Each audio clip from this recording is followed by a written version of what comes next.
Right now at 10, McDonald County authorities provide an update on the 3 men who escaped last night, plus vaccine incentives, what the Joplin School District is looking to possibly offer staff that get vaccinated. Also, professional eater Randy Santel comes to Pittsburgh to complete the Brutus Buster Challenge. I'm Bronte Sorotsky with whether he'll end up on this winning wall behind me.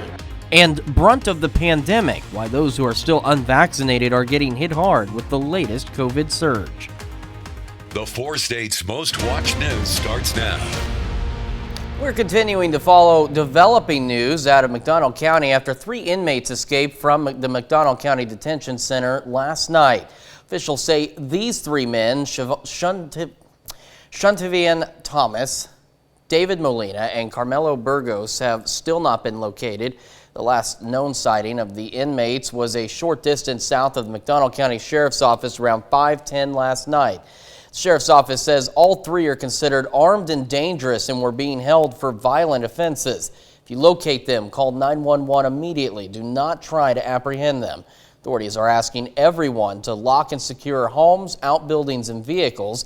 And the female detention officer was attacked, sustained minor injuries during the escape, and is recovering at this time. The Joplin School District will be taking up vaccine incentives for the staff at the upcoming Tuesday meeting. Superintendent Melinda Moss will be presenting an option for vaccine incentives to staff who voluntarily show their vaccine cards. If they do, staff would receive a $25 payment, and the district would provide a chance at 4 $2,500 payments. If approved, it's estimated it will cost the district about $35,000, and if substitute staff is included, it would add around $8,800 to the cost. We have a traffic alert for those traveling in Joplin this week with a road closure that starts tomorrow. The city of Joplin says that 4th and Geneva will close starting tomorrow, and the closure is expected to last until Friday. Officials say the closure is to allow stormwater work to be completed to help with drainage issues. Following the pipe installation, crews will overlay the road, and drivers are, of course, asked to take a different route to businesses in that area. Some of us saw some rain, some storms. All of us saw heat. Nick Kelly joins us. Yeah, at least we did to start the afternoon out, Chris, but it's amazing what temperatures did throughout the day. That being said, we started warm at 76, topped out at 92, which is still above where we should be for this time of the year. But we were anticipating hitting highs near 94, but Mother Nature said, nah, these thunderstorms out of Kansas, northern Kansas this morning, I'm going to send some outflow from that, have it pass on through your neck of the woods. That dropped us into the 80s during the afternoons. So we were thankful for that change of pace around here as we wrapped up the weekend. Unfortunately, I'm not seeing anything on the radar network right now as we venture deeper into the night. Still warm and muggy though. Upper 70s to near 80 degrees across much of the region. With the humidity still out there, still feels like the lower 80s in some spots. But I do anticipate with some clearing overnight, lows dropping back to about 72. I'm not going to rule out some isolated storms again for tomorrow, but despite that, I am anticipating a hotter day, Chris, with highs back in the lower 90s, and the heat is going to be a pretty stubborn theme for this week. We'll break down the rest of the forecast here in a bit. All right, Nick, thank you. A famous professional eater arrived in Pittsburgh today to take on the Brutus Buster Burger Challenge. KOAM's Bronte Sorotsky caught up with the famous foodie to see if he was up to the challenge. Aggressively enjoy it, I call it. That's how professional eater Randy Santel describes his line of work. On Sunday, the foodie continued his 4-state tour at the Kansas Crossing Casino in Pittsburgh and took on the Brutus Buster Burger Challenge. Pretty much it's like a burger and a sandwich, but I'll have 30 minutes to finish. There are 2 beef patties. There is 6 ounces of their brisket, which I think is what they're most known for here. There's 6 ounces of pulled pork, and then all that along with bacon is surrounded by, well, first of all, there's 2 grilled cheese buns, and then it's all surrounded by fries, which are topped with their queso sauce and then chili. And he finished in just 13 minutes and 53 seconds. It's what drew in fans like Landon Yockey, who wanted to see him beat the casino's record. And while Santel didn't beat the 7-minute time, he still earned himself a place on the Wall of Fame. We've been fans for a while, and I thought he was going to be in Pittsburgh, Kansas, and we came to watch him dominate this food challenge. While Santel knows his way around food, with over 1,000 wins, he's decided to take things another step further. Well, actually, I'm in the process of becoming a registered dietitian, so I'm moving up to Milwaukee, Wisconsin to finish off everything for that. In about 2024, I will retire from professional eating and I'll become a registered dietitian. He adds that because of his following from his run in professional eating, he can be one of the most followed dietitians in the world. And so then I'll be able to use all my social media to help people better understand fundamental nutrition and then weight management. You get a lot of experience eating all these calories. Helping people better improve and understand food. In Pittsburgh, Bronte Sorotsky, KUAM News. I'm not sure if I could eat all of that, let alone in 13 minutes. Well, Santel's next stop, if you missed him today, will be in Joplin tomorrow doing an omelet eating challenge. Well, the CDC says nearly 163 million people, or 49% of Americans, are vaccinated. But the millions who remain unvaccinated may now begin feeling the brunt of the pandemic's latest surge. CBS News correspondent Tom Hansen reports from New York. Dr. Anthony Fauci says he's frustrated by COVID-19's summer surge, driven by the more contagious Delta variant and a slowdown in vaccination rates. We're going in the wrong direction. If you look at the inflection of the curve of new cases, and as you said in the run-in to this interview, that it is among the unvaccinated. Nationally, the 7-day average of new COVID cases has spiked close to 50%. The first thing I would urge Americans to do is to get vaccinated. Dr. Scott Gottlieb, who's on the board of COVID vaccine maker Pfizer, says virus levels are much higher in those infected with the Delta variant, and that's why it spreads more rapidly than earlier strains. Certainly anyone who goes out and gets vaccinated right now is going to have a vaccine that protects them through the fall and the winter. Fauci and other U.S. health officials are weighing the idea of vaccine booster shots for those with suppressed immune systems. Those are the kind of individuals that, if there's going to be a third boost, which might likely happen, will be among first the vulnerable. I have too much living yet to do. In Denver, Russ Fortna spent some 8 months in hospitals battling the coronavirus. It's been a long haul, but compared to where I was, is like night and day. Now that he's finally gone home, there's a message he wants to send. Get your shots, because we're having another epidemic go on right now, simply because people have been misinformed or lazy. Fortna's doctors say they've never seen anyone make such a huge recovery. Tom Hansen, CBS News, New York. Fauci also said recommending that even vaccinated Americans wear masks is under active consideration. And we take this time now to honor one of our many four-state heroes. Corporal Eugene Wolf served in the Army in Korea, his hometown, Savannburg, Kansas. We're proud to recognize Corporal Eugene Wolf, tonight's four-state hero. And remember, to learn more about other heroes or nominate one of your own, just head over to our website. That's KOAMNewsNow.com. Fires continue. Coming up on the KOAM News at 10, wildfires out west continue to burn as a new one is ignited in California. A new wildfire has ignited in Plumas County, California, prompting evacuations there. The Fly Fire started Thursday near where the massive Dixie Fire is burning. Melanie Wingo has the story. The town of Quincy on edge as bright orange flames from the Fly Fire can be seen not too far in the distance. Right now we just have an advisory, and so I've got everything packed up by the door, and I'm ready to go as soon as the word comes. And until then, I'm going to stay here and keep watering the lawn. Caitlin Rangel packed and ready to go if an evacuation order goes into effect. We took a little drive to the road right around this corner, and you could see the flames. That was the first time we saw the actual, red hot flames, and that was pretty spooky. We thought, okay, well, that's getting really close. Caitlin's dad, who lives in the Feather River Canyon up the road, evacuated his place, as did several people in rural communities just north of Quincy, as the fire burned through over the last day and a half, leaving in its path smoke, burned land, and still so much on fire. And just a glimpse into the structure protection that goes into fighting these fires. You can still see some residue from a retardant drop that happened right in this area, right on Highway 70, that came from a retardant dropping train. Back in the town of Quincy, Caitlin says this is the closest she's seen wildfire get to her town in the 5 years she's lived here. But that doesn't have her thinking of calling any other place home. For now, I love this place so much that it's not going to scare me away yet. This week, a House of Representatives committee will begin investigating the deadly January 6th siege of the Capitol. Partisan tensions are already red hot. Christina Ruffini has the latest, including the announcement of a second Republican appointment to the committee.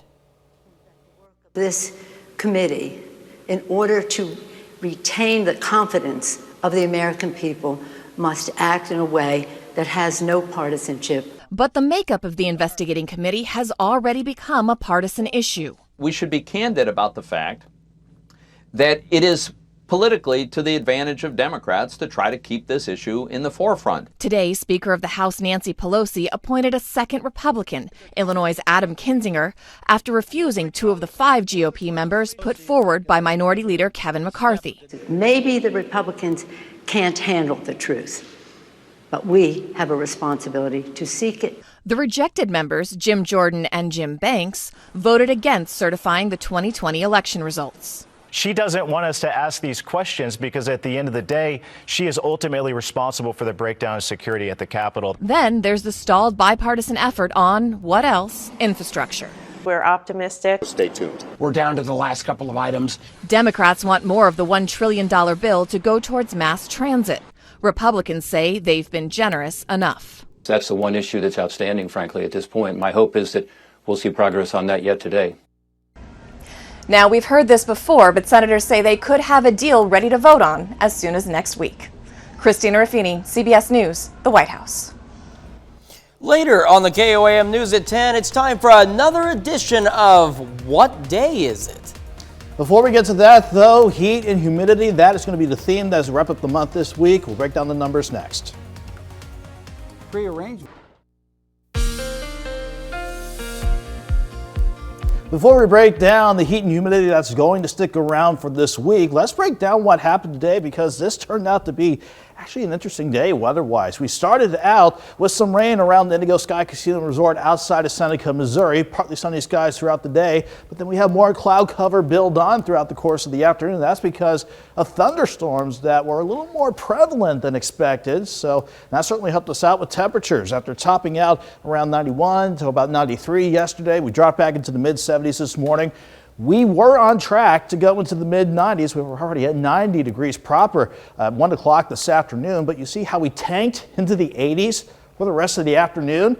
This is your reason why. These thunderstorms that collapsed across north central and northeastern Kansas actually had an outflow boundary come out from these thunderstorms, and as it passed on through, it's acting just like a little cool front, and that's what dropped us back into the 80s. But on top of that, it allowed for more scattered rain and thunderstorms for some of you as we went through late morning and throughout the afternoon. And some of those showers were a bit heavy at times. On the average, the entire area picked up 0.3 of an inch. Many of you stayed dry, but others that got caught under the rain saw amounts try to push as high as 2 inches under some of the heaviest downpours. Thankfully, nothing out there right now, but heat advisories for northeast Oklahoma, that's in effect until 8 o'clock tomorrow evening. But regardless if you're under that heat advisory or not, everybody will be hot and humid again as we head into a new work week ahead of us starting tomorrow. 7th range line, though, for now, it looks nice.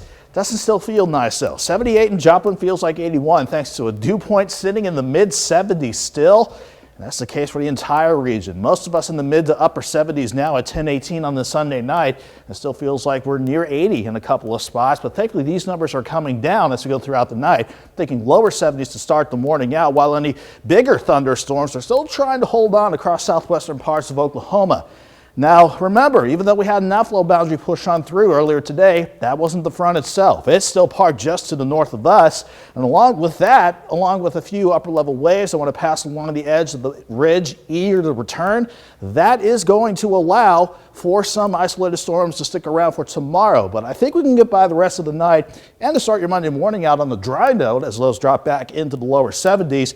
I think we're near 90, how about 90, if not the upper 80s as we get the afternoon started. But I would not be surprised if we had some isolated storms across parts of the area tomorrow. But everyone's hot and humid again. 72 in the morning, 88 by noon, highs topping out around 92.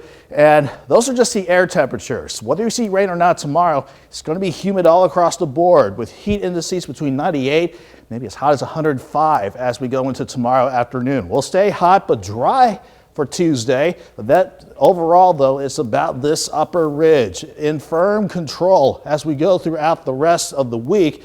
And even by the end of the weekend, as it tries to sink back to the south, this is what keeps us hot and humid to wrap up the month this week. 92 tomorrow, 93 Tuesday, 94 on Wednesday. And it's not going to feel good from Thursday into the coming weekend, Chris. Mid, if not a few upper 90s on that board, with warm mornings waiting for us in the mid-70s. Nowhere near the 80s this week. Nowhere. You know, I kind of like that. It's like the upper 80s, lower 90s, the 80s. Well, I still rather say 80s. This 90s does no not kidding. feel. I mean, I'm right. I like the warm weather, but that's a little too warm for me. Yeah. Nick, thank you so much. Danny joining us for sports. Something that is becoming quite apparent. The Royals are starting to do well, and hopefully, we don't jinx that. Absolutely. Going for the series sweep today. We'll have those highlights coming up. And the Outlaws host a playoff game on Monday. We caught up with head coach Chris Dawson next. Roofing.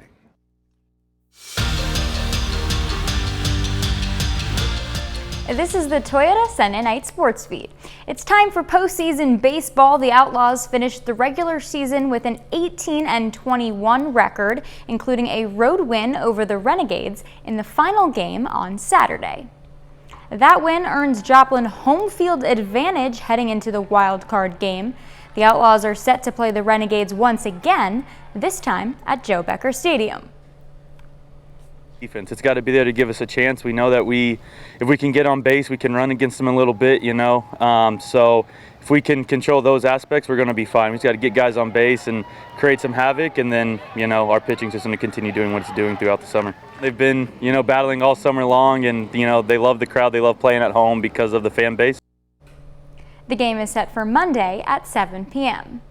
In the major leagues, the Kansas City Royals are on a tear, 5 straight wins and 6-2 since the All-Star break.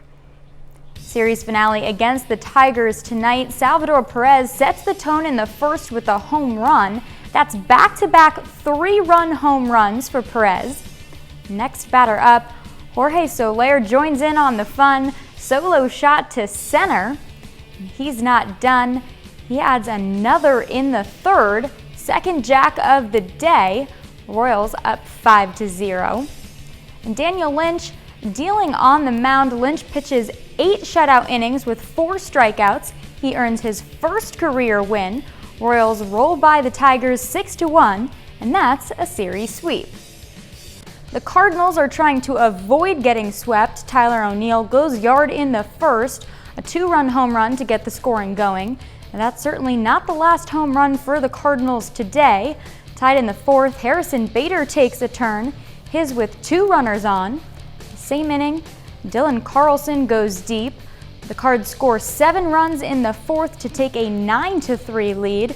But wait, there's more. In the 9th, Nolan Arenado gets his 20th home run of the year, a solo shot, and St. Louis wins 10-6.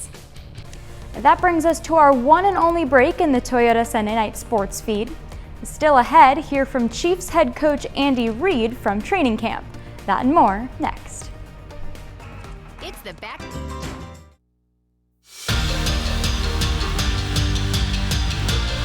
Welcome back to the Toyota Sunday Night Sports Feed.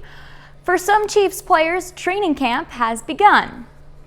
Rookies arrived at Missouri Western State University on Friday. Early arrival gives them a more intimate introduction to how practices are run before the veterans are thrown in the mix. Patrick Mahomes and the quarterbacks are also part of the first wave. Here's head coach Andy Reid's thoughts on Mahomes entering his 5th year. He's been focused all offseason. He's always trying to better his game. He's always looking for that next thing that makes him even better than what he is now.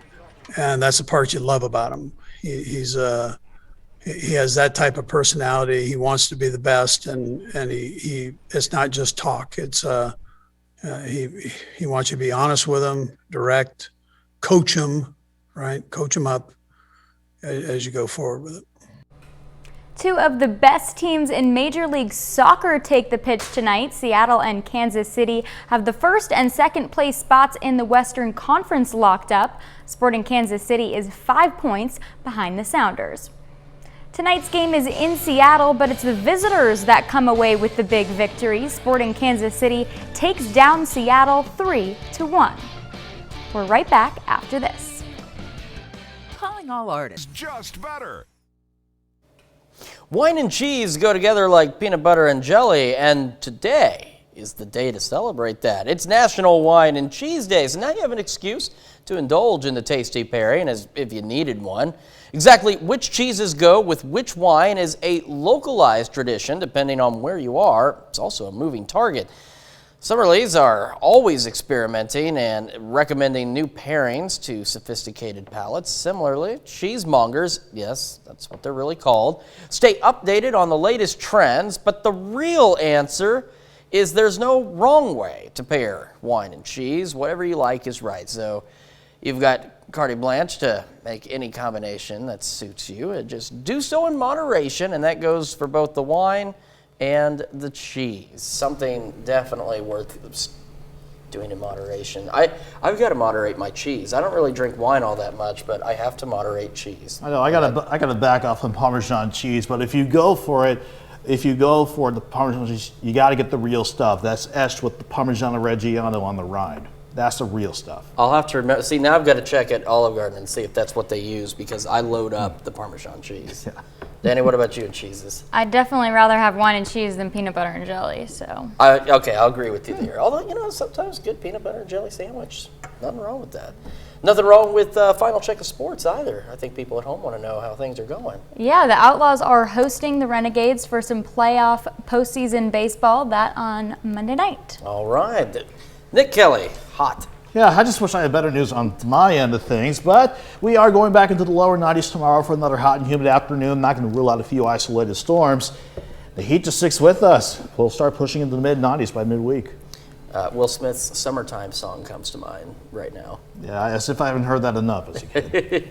Guys, thank you so much. That's our time for now, and thank you for making us part of your night.